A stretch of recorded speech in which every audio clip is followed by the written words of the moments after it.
안경사 국가고시 1타 강사 복생과 함께하는 필수 문제풀이 오늘도 한번 풀어보도록 하겠습니다. 자, 오늘은 1교시에 나오는 광학 중에서 비중은 가장 작게 나오는 물리광학 파트입니다.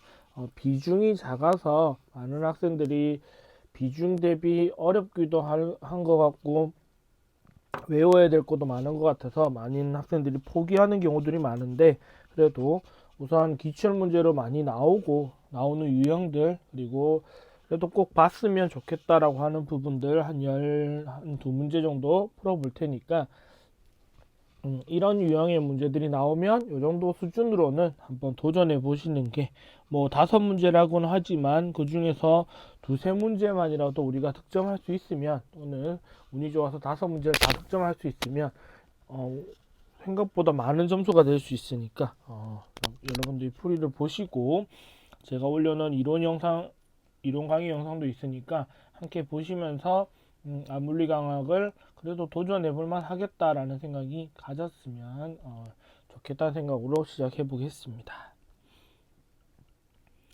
자, 우선 첫 번째, 빛의 본성에 대한 설명. 빛이란 무엇인가? 우리가 배우는 건 지금 다 빛인데, 빛이 무엇이냐? 우선 크게 좀 정리를 하고 하면, 빛이라고 하면 우리가 딱 생각나야 되는 키워드가 뭐냐면, 빛이라고 했을 때 생각나는 키워드는 우선 전자기파다. 전자기파의 일부분이고, 그리고 이 녀석은 횡파다. 진동 방향과 진행 방향이 수직인 횡파다. 그리고 3번, 횡파는 뭐가 된다? 편광이 된다. 편광이 된다. 자, 이렇게 가지고 있어야 되고, 얘는 입자와 파동으로 구성되어 있다. 파동성 모두를 다 인정받을 수 있고, 네 번째, 진공에서의 빛의 속도.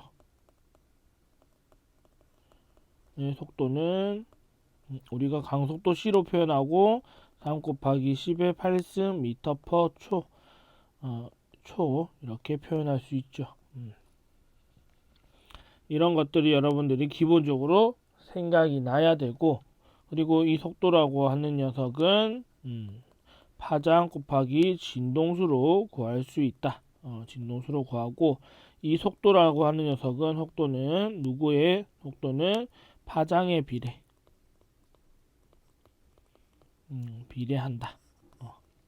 그리고 속도는 매질의 굴절률에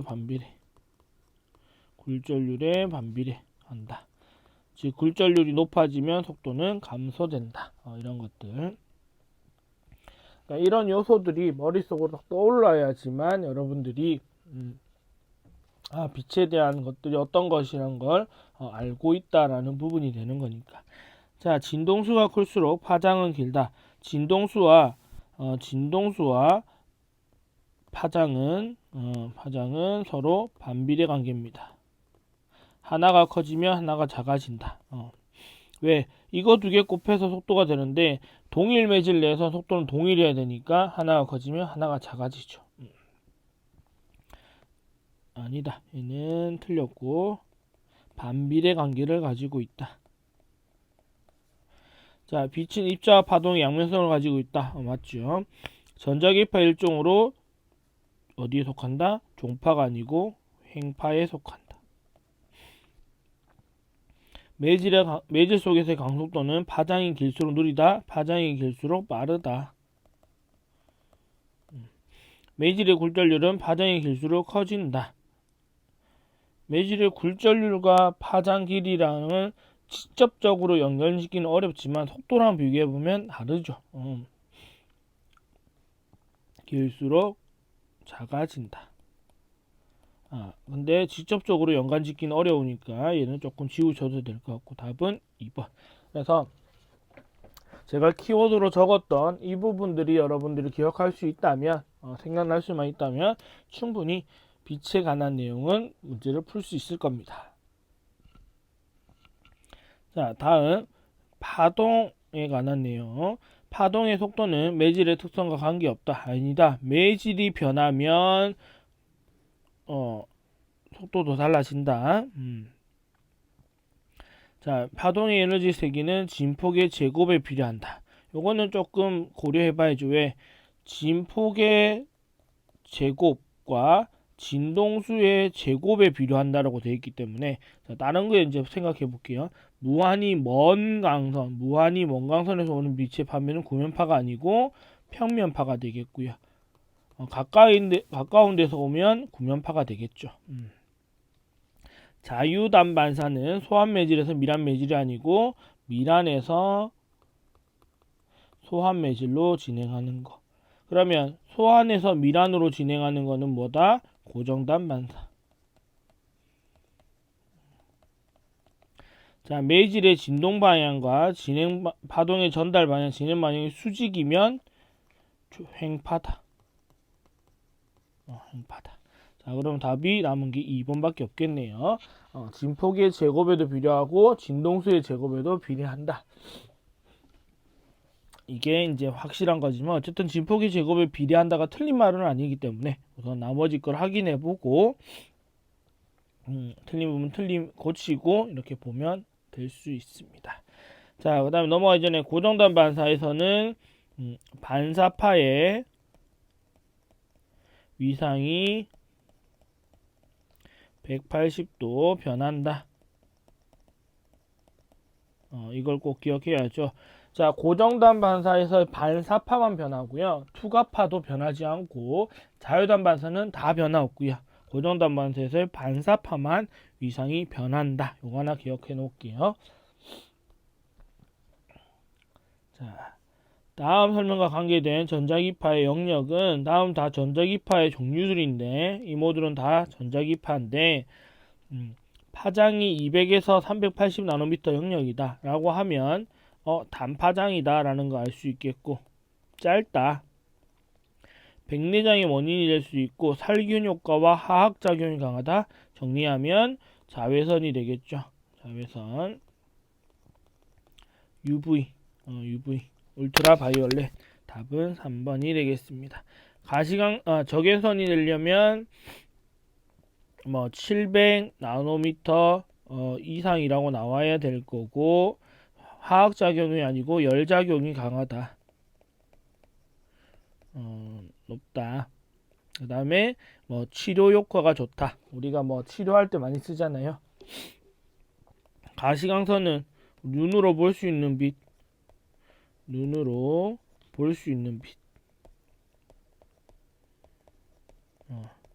색깔로 통해서 보죠. 볼 수 있는 빛. 자, 방사선은 더 짧은 거고요.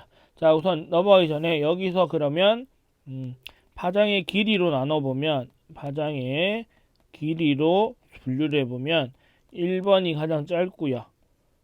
2번, 제가 3번, 5번, 4번 이런 식으로 파장의 길이가 달라지겠죠. 감마선, 방사선, 자외선 이렇게 되는 거. 이렇게 갈수록 길다. 자, 근데 이거를 파장의 진동수로 놓게 되면 중동수 배열로 하게 되면 얘를 딱 거꾸로 쓰면 되죠. 2번, 3번, 5번, 4번.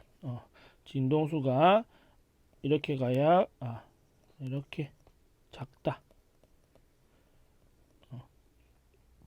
자, 진동수이자 이쪽은 또 에너지라고 둘 수 있겠죠. 왜? 에너지는 진폭과 진동수에 비례한다고 했으니까 진동수가 클수록 에너지도 강하다. 이런 것까지도 한꺼번에 묶어서 기억해 놓으면 더 좋겠습니다. 파동이 공기 중에서 다른 매질로 진행할 때 매질이 바뀌면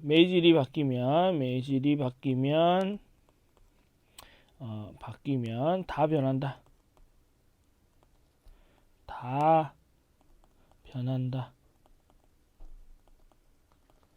뭐만 빼고? 진동수만 빼고. 진동수만 빼고 다 변한다. 진동수. 자, 근데 진동수 말고 하나 더 있죠. 진동수분의 1로 구할 수 있는 거 뭐였죠? 주기. 주기. 그러니까 기본적으로 진동수가 변하지 않는다라고 나올 텐데 가끔 이거를 조금 더 응용하고 싶어하는 교수님들이라면 출제위원분이라면 주기라고 줄 수도 있습니다. 왜? 주기라는 건 진동수의 역수로 구하는 거기 때문에 진동수가 안 변해야 주기도 안 변하겠죠. 이거 두 개는 바뀌지 않는다. 나머지는 다 변한다.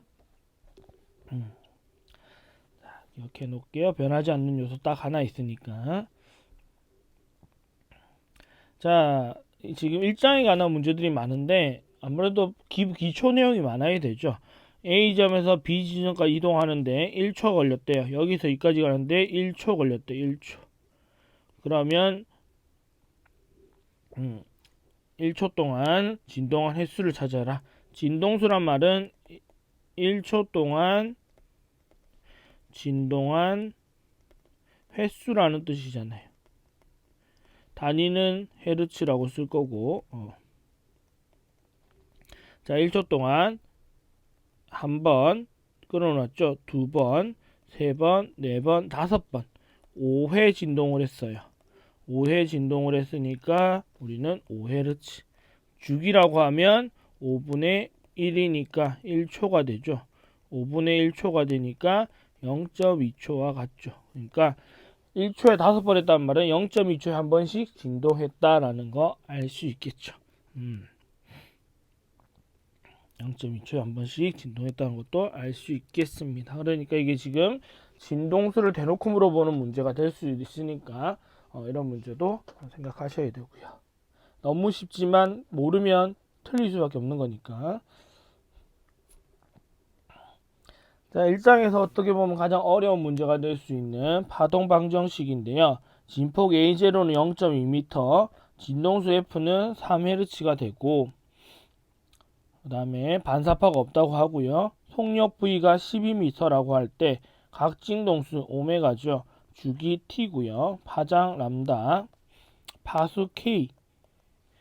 이걸 가지고 파동 방정식을 완성하여라. 이건 제가 문제로 한번 풀어본 적이 있는 문제이긴 한데 더 볼게요. 우선 파동 방정식 Y는 A0 진동수 진폭에다가 사인 파수 곱하기 X 오메가 T 이렇게 정하는 게 파동 방정식이겠죠. 우선 얘는 정해졌으니까 0.2 정해졌으니까 놔두고 나머지를 찾아야 되죠. 나머지를 찾으려면 우선 가장 먼저 알 수 있는 속도에서 파장 곱하기 진동수니까 지금 얘가 12m인 거 알겠고 얘가 3이라는 거 알죠. 그럼 얘를 찾을 수 있죠. 얼마? 파장은 4m라는 걸 쉽게 찾을 수 있습니다. 왜? 4 곱하기 3해야 12가 나오니까. 그러면 파장은 얼마다? 4m. 자, 그러면 파장을 찾았으니까 여기 보시면 파수를 찾을 수 있겠죠. K는 파장분의 2파이를 나누면 되니까 4분의 2파이 약분하면 2분의 1파이 또는 0.5파이 이렇게 상관없죠. 미터로 써도 되니까 굳이 파이를 풀어서 계산할 필요는 없습니다. 이렇게 놔두고요. 자, 그 다음에 또 할 수 있는 게 각진동수도 할 수 있겠네요. 왜? 각진동수는 2파이 F예요. 2파이와 진동수를 곱하면 되니까 지금 2파이 곱하기 진동수인데 2파이 곱하기 3이죠. 그러면 6파이가 되겠네요. 뭐가? 각진동수가. 각진동수 6파이. 그러면 이제 다 구했나요? 주기는 진동수분의 1로 구하면 되니까 얘는 3.3분의 1초 이렇게 쓰면 될 거고요. 그럼 다 구했죠. 그러면 넣어보면 y는 0.2 사인 k가 얼마냐면 0.5 파이 x 빼기 각진동수가 얼마냐면 6 파이 t 이렇게 되겠죠. 자, 이거를 자, 이렇게 묶어낼 수도 있어요. 이렇게 사인 파이를 밖으로 묶어내고 0.5x-6t로 묶어낼 수도 있습니다. 파이를 앞으로 공통적으로 이렇게 빼내 가지고 앞으로 빼내서 할 수도 있으니까 두 가지 용으로 다 나올 수도 있다. 이거는 파동 방정식 제가 올려놓은 걸 보면서도 참고하셔도 될 것 같습니다. 자, 그 다음에 간섭인데요. 간섭의 종류 중에서 명암 조건이 다른 하나는, 명암 조건이 다르단 말은 우리가 간섭에서는 명암 밝은 무늬가 있고 밝은 무늬가 나타날 수도 있고 어두운 무늬가 나타날 수도 있는데, 밝은 무늬가 나타날 때 우리가 보광간섭이라고 하고요. 보광간섭이 돼서 밝은 무늬가 됐고 상쇄간섭이 돼서 어두운 무늬가 나타난다라고 합니다. 자, 기본적으로 보광간섭은 반파장분의 짝수배 공식을 사용하고, 상쇄간섭은 반파장분의 홀수배 공식을 사용합니다. 여기 m은 0부터 최소값을 넣으시면 되는 거고, 몇 번째 이런 얘기니까. 자, 이렇게 되는데 이게 기본식이에요. 이렇게가 기본식인데 얘를 반전해서 써야 되는 경우들이 있다 라는 거니까, 지금 여기 5개 중에 코팅 렌즈만 위에 나머지 4개와 다릅니다. 자, 어떻게 되냐면 1번, 2번, 3번, 5번은 다 어떻게 되냐면, 왜 달라지냐면 얘들은 고정단 반사가 1회만 일어납니다. 그러다 보니까 고정단 반사가 일어난단 말은 반사파의 위상이 180도 변화되는 거잖아요. 즉 위아래가 변한다고요. 그러다 보니까 원래 조건에서 안 맞겠죠. 조건이랑 반대로 뒤집어서 생각해야 되는 겁니다. 자, 그러니까 얘들은 반파장의 짝수배가 상쇄가 되는 거고요. 상쇄 간섭의 조건이 되는 거고, 반파장의 홀수배가 보강 간섭의 조건이 된다 이겁니다. 이 나머지 4개는 그러면 4번 코팅 렌즈는 어떻게 되냐? 고정단 반사가 안 일어나진 않아요. 근데 어떻게 된다? 얘는 고정단 반사가 2회 일어납니다. 자, 2회 일어난단 말은 우리가 그냥 쉽게 딱 위아래밖에 없는 거라 생각하면, 딱지 생각하면 한 번 뒤집고 또 한 번 뒤집으면 제자리로 돌아오잖아요. 그러니까 결국 제자리입니다. 제자리 복귀. 제자리 복귀이기 때문에 처음과 동일한 조건이, 이 조건이 그대로 적용되면 되는 거죠. 그러니까 나머지 앞 1, 2, 3번, 1, 2, 3, 5번과 조건이 다르게 된다. 아는 것만 생각하시면 되겠습니다. 그리고 저기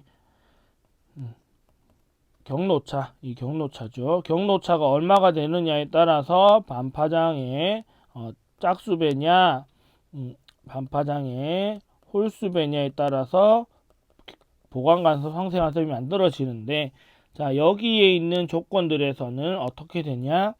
앞에 2n이 추가만 되면 됩니다. 2n. 그러면 얘가 여기로 넘어가서 구해지겠죠. 왜? 우리는 d만 구하고 싶으니까.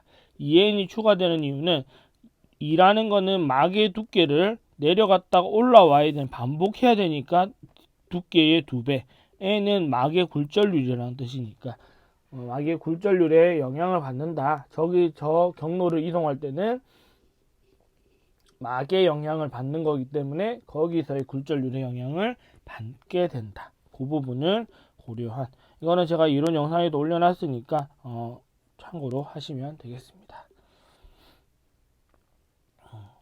자, 안경렌즈의 코팅막 그림이다. 수직으로 입사한 빛이 위면에서 반사된 I와 아랫면에서 반사된 2가 있다. 1과 2가 있다. 1과 2의 반사파의 위상 변화는 어떻게 되냐?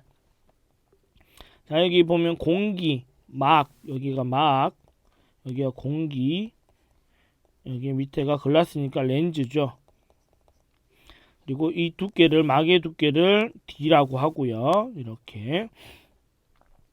자, 그러면 빛이 위에서 아래로 와서 튕겨나가는 게 있고, 반사파가 있고, 투과파가 있겠죠. 투과파는 고정단이든 자유단이든 상관없이 무조건 변하지 않는다. 근데 지금 이 공기막 렌즈의 크기는 무조건 밑으로 갈수록 다 굴절률이 큰 상태입니다. N 공기보다 N 막이 크고요. 막보다는 N 렌즈가 큰 상태다. 그러면 여기서 이 경계면에서 얘는 고정단 반사가 일어나죠. 반사가 한번 일어나요. 자, 그 다음에 여기 투가 들어갔다가 다시 이 경계면에서 또 한번 만나서 나오겠죠. 그러면 얘도 고정단 반사가 일어나죠. 고정단 반사가 또 한 번 일어납니다. 또 한 번 일어납니다. 그러니까 위아래 뒤집힌 녀석과 위아래 뒤집힌 녀석이 만나면 원래 제자리에 있는 거 만나는 거랑 똑같은 거잖아요. 그러니까 얘들은 둘 다 위상 변화가 180도만큼 나타난다. 이렇게 답이 되겠습니다. 둘 다 변한다. 아까 제가 고정단 반사가 한 번만 일어난다고 했던 애들은 두 번째에서 세 번째로 넘어갈 때 자유단 반사가 일어나 버리니까 고정단 반사가 일어나지 않아서 자유단 반사가 일어남으로 인해서 위상 변화가 생기지 않는 거죠. 그런 조건이 다르다. 자, 그다음에 파장의 길이가 560나노미터인 빛이 안경렌즈에서 반사가 최소로 되려면 상쇄 간섭이죠. 상쇄 간섭이 되기 위한 코팅막의 두께는 얼마냐? 우리가 위상 조건 할 때, 재료학에서 위상 조건 할 때, 두께는, 코팅막의 두께는, 막의 두께는,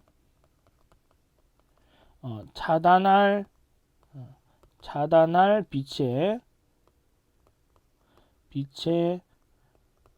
파장의 얼마가 되면 된다고요? 4분의 1 이상이 되면 된다. 4분의 1 이상이 되면 되는데 이거는 그냥 매질의 굴절률이 없을 때 그렇고요. 매질의 굴절률을 고려한다라고 했을 때는 4분의 1에다가 4분의 1을 바꿔주면 되죠. 4n분의 1로만 바꿔주면 된다. 그러니까 여기가 4n분의 1이 아니고 4n분의 람다겠죠. 4분의 1 람다니까. 그러면 560을 4n으로만 나눠주시면 돼요. 그럼 여기 n은 막의 굴절률이죠. 렌즈의 굴절률이 아니에요. 막을 통해서 차단하는 거니까 막의 굴절률. 문제에서 4 곱하기 1.4 분의 560 해주면 되죠. 그러면 얘가 5.6이 나올 거니까 560 나누면 100인가요? 100 나노미터 이상의 두께를 가지면 된다. 100 이상의 두께를 가지면 된다. 이렇게. 원래 얘를 그냥 보광간섭식으로 써보면 END는 반파장분의 보광이니까 EM이면 되죠. 이게 EM 플러스 1이 돼서 상쇄간섭의 식을 써야 되죠. 상쇄간섭의 식인데 M이 최소가 된다고 했으니까 M에다가 최소치 0 넣어버리면 0을 대입하면 이 녀석이 플러스 1로 되죠. 그냥 곱하기 1이 플러스 1을 곱해주는 거잖아요. 그럼 뭐 뒤에 없어도 상관없고 우리는 D만 구하고 싶으니까 2n이 넘어가서 곱해주면 되죠. 그러면 2 곱하기 2n분의 람다 곱하기 1이잖아요. 그러면 이거 4n분의 파장 곱하기 1이니까 곱하기 1 없어져도 되고 이거랑 이걸 보는 거랑 똑같죠. 그러니까 우리가 위상 조건만 하나만 기억하고 있어도 충분히 문제는 풀 수 있다. 어렵지 않을 겁니다. 해볼만 할 겁니다. 이런 것들. 자, 핵심은 얘를 쓰느냐 1.5로 쓰느냐 1.4를 쓰느냐만 선택을 잘하면 충분하겠죠. 문제 안 남았네요. 조금만 더 해볼게요. 다음 빛의 회절 현상에 관한 설명으로 옳은 것은 회절이라고 하는 것은 틈새가 작을수록 하나 더 플러스 또는 파장이 길수록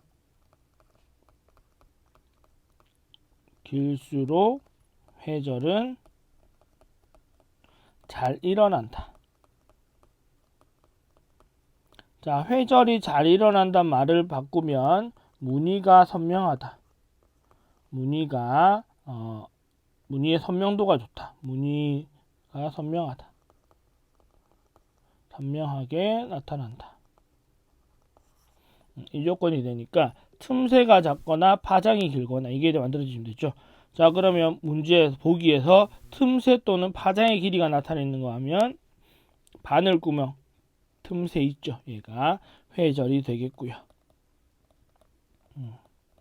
자, 나머지 거 적어보면 무지개는 분산이죠. 색분산. 파란 하늘, 저녁 노을의 색깔이 이런 거는 산란의 효과 때문이고요. 신기류는 굴절입니다. 굴절이 달라져서 붕 떠 보이는 것 뿐이고요.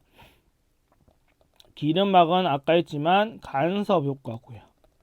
밤하늘에 반짝이는 별도 굴절이죠. 모든 빛을 동시에 반사시키면서 나타나는 굴절 효과입니다.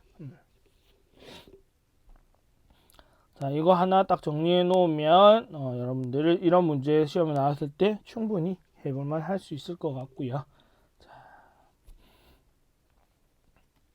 다니셀릿에 의한 회절 무늬 중에서 무늬의 간격이 가장 넓게 측정되는 빛의 색상. 회절이 잘 일어나는 거니까 선명하다, 무늬 간격이 넓다 다 잘 일어나는 거니까 이런 말은 회절이 잘 일어난다. 난다라는 조건이니까 파장이 길수록 결국 파장 제일 긴 거 찾아라니까 제일 긴 파장은 빨간색이죠. 색깔 중에는 빨간색 파장이 가장 잘 일어납니다. 보시고 체크하셔야 됩니다. 틈새가 작을수록 파장의 길이가 길수록 잘 일어난다. 자, 다음 편광, 마지막에 있는 편광이죠. 편광각은 굴절률에만 의존한다. 편광각, 브루스터각이죠. 브루스터각 또는 브루스터각 상관없죠. 어떻게 읽든지 영어를 한글로 읽는 거니까 얘는 탄젠트 세타라고 읽어요. 이 세타란 말이 입사각을 말하죠. 세타는 n1분의 n2로 구한다. 즉 굴절률에만 의존한다. 답 1번. 자, 건광자와 편광자를 이용한 반사편광이다. 건광자와 편광자를 이용하는 거는 반사편광이 아니고 흡수편광이죠. 흡수편광, 말류스의 법칙. 법칙에 관한 흡수편광이 되겠고요. 진행반응과 진후반응의 수직인 전자기파는 편광이 될 수 없다? 아니다. 수직이라고 하면 횡파죠. 횡파는 편광이 된다. 종파가 편광되지 않는다. 전자기파도 횡파의 성질을 가지고 있기 때문에 편광이 된다.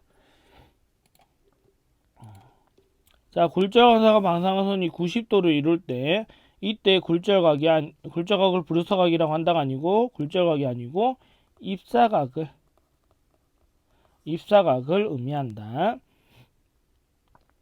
90도를 할 때 굴절광선은 완전 편광된다가 아니고 반사광선은 완전 편광된다. 어떻게? 입사면과 평행한 것만 남게 완전 편광된다. 1번. 요거 기억 잘 하셔야 되고요. 90도를 이룰 때 입사각을 브루스터각이라고 한다. 최근에 모의고사나 국시에도 자주 나와서 봐두셔야 되겠습니다. 그래서 이거 지금 구하는 유형이 두 가지밖에 안 나올 텐데 탄젠트 각도를 써야 되니까 n1분의 n2를 구하다 보니까 탄젠트 센터 특수각은 30도 아니면 60도밖에 안 나올 겁니다. 왜? 45도는 1로 가기 때문에 얘는 루트 3분의 1일 거고 얘는 루트 3일 겁니다. 그러니까 루트 3이라고 하는 녀석이 분모에 있느냐 분자에 있느냐가 답을 결정하겠죠. 그 말은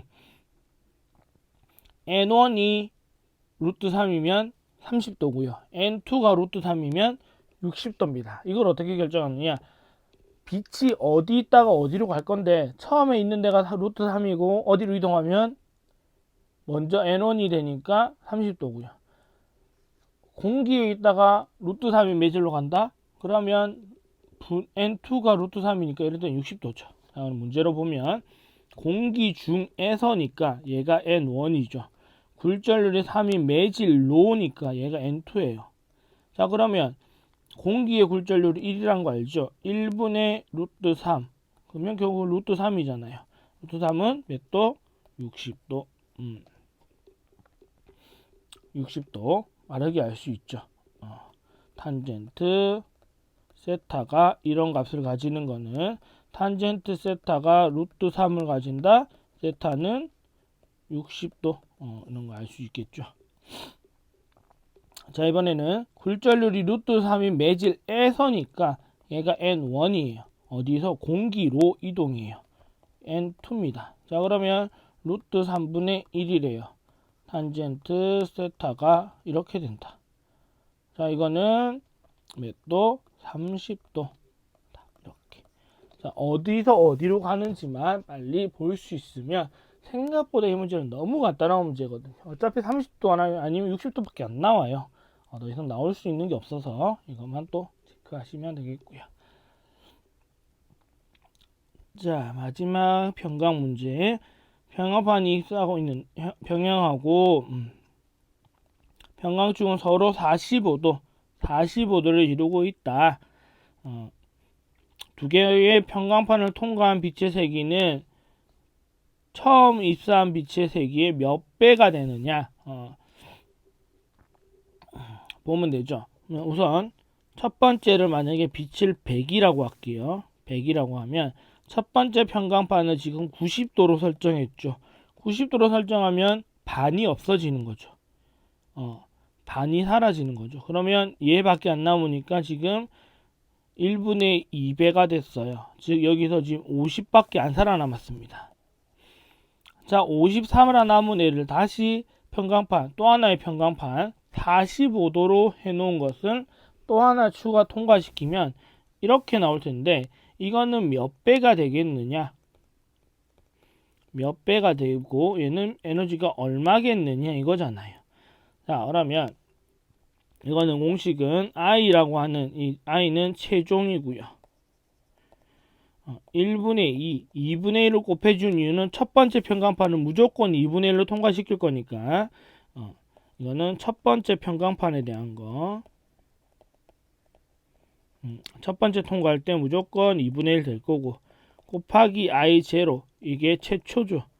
최초 집어넣은 빛은 2분의 1 i0는 먼저 들어가고 곱하기 코사인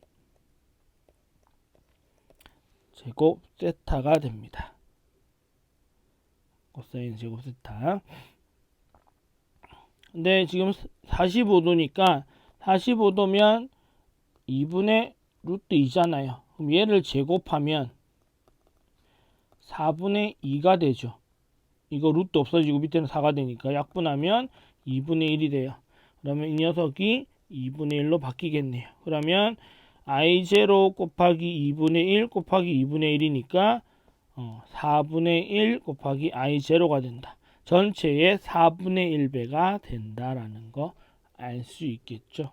그러면 전체 4분의 1배니까 얘의 4분의 1배니까 얘는 4분의 1배가 되고 전체 4분의 1배가 되고 전체 4분의 1배가 되고 얼마? 25라는 에너지만 통과하게 되는 거죠. 자, 이 공식 여러분들 이거를 우리가 말리우스의 법칙이라고 하죠. 법칙. 자, 지금 평강은 두 개 했는데 반사에 의한 평강이 아까 나왔던 브루스터 각이고요. 흡수에 의한 평강이 지금 보고 있는 말리우스의 법칙입니다.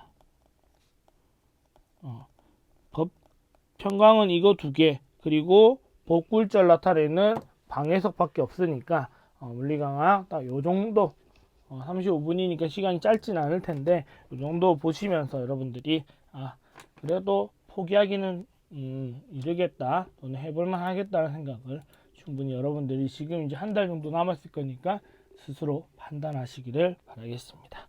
자, 오늘도 긴 시간 함께 해주셔서 감사하고 복쌤TV 언제나 찾아주셔서 감사합니다. 여기까지 하고 마칠게요.